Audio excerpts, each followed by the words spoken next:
Hi guys, it's Dave, formerly DavidandI2. I have a new channel, so if any of you, doubt there's any of you, if any of you have looked for my channel DavidandI2, you'll notice that it's closed. But I have a new channel, David, capital D, David, and I, capital I2. I'll post it right here. I'll post a link right here. Anyway, I have some more facts, some more interesting facts, and a few comments. Nothing too deep. Nothing too controversial, just very Dave-like. So anyway, here's some facts.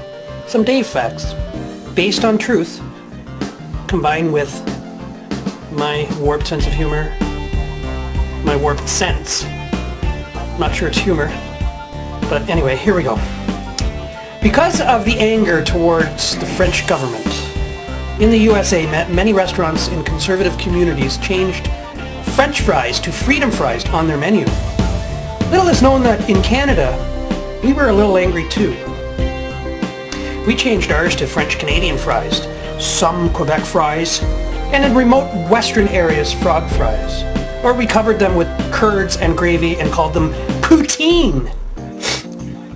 Upper Canada, now known as Ontario, was discovered when two Quebecers, aka Lower Canada-ers, were playing pickup football, and the guy with the ball told the other guy to go for a bomb.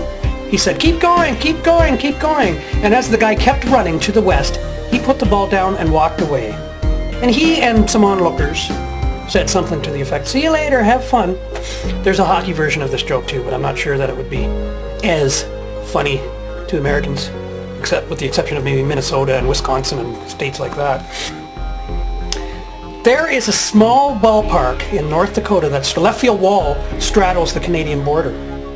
When a ball is hit over this wall, it has not only left the park, but it has left the country.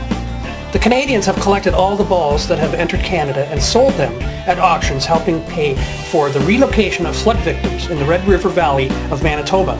The slogan for this cause is, we'll take your balls, but you can keep your water. Too many houseplants can cause cancer and or seasonal affective disorder-like symptoms. Here, let's get this word. Many Canadians plan on going into business selling backpacks with the red maple leaf on them to Americans if the Republicans win the upcoming election, which to me is quite likely. Not because they're more popular, but some other reasons, possibly. Anyway, if the Democrats win, some companies will make history actually developing the first backpack decorated with the Stars and Stripes.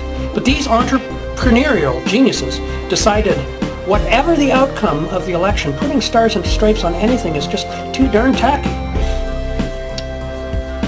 The two most drastic months for temperature change in Kitchener, Ontario, Canada, my hometown, are April and December. April, there is a 8 Celsius or 14 degrees Fahrenheit change in normal temperature from beginning to end.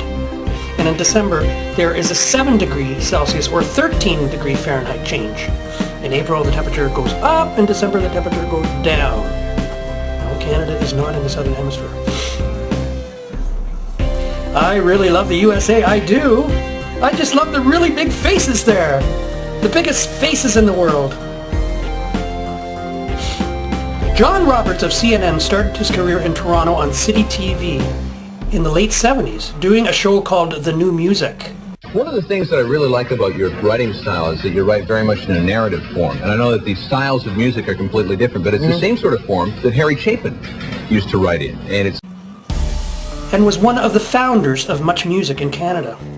In the 1990s, he was wooed by CBS and was to fill in for Dan Rather when Dan Rather was off. And he was on the short list of Dan Rather's successors, but ended up as a regular on CNN. That's 100% fact. That's not a Dave fact. Not that Dave facts aren't facts, but you know what I mean.